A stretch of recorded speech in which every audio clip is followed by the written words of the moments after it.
Humingi ng pabor. Just invoke Article 59. Bakit hindi yan magawa-gawa? That's precisely the point that I'm saying. Ano yung please lang, bawal hawakan. Bawal hawakan! Bawal hawakan. Tumayo ko na lang. Bawal hawakan. The right to counsel is something that has to be observed and respected. Huwag kayong humawak. Please, Huwag kayong pakialam sa kanila. Kasi nga, nag-uusap pa kami. Nag-uusap pa kami.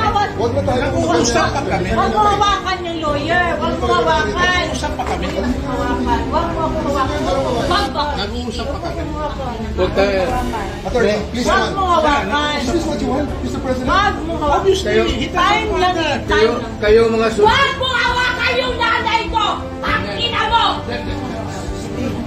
Kayo mga sundalo, tanungin ko kayo, anong kasalanan ko?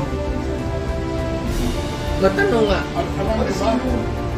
Kayo, nandito mga kayo lahat, ikaw, tanungin kita, anong kasalanan ko?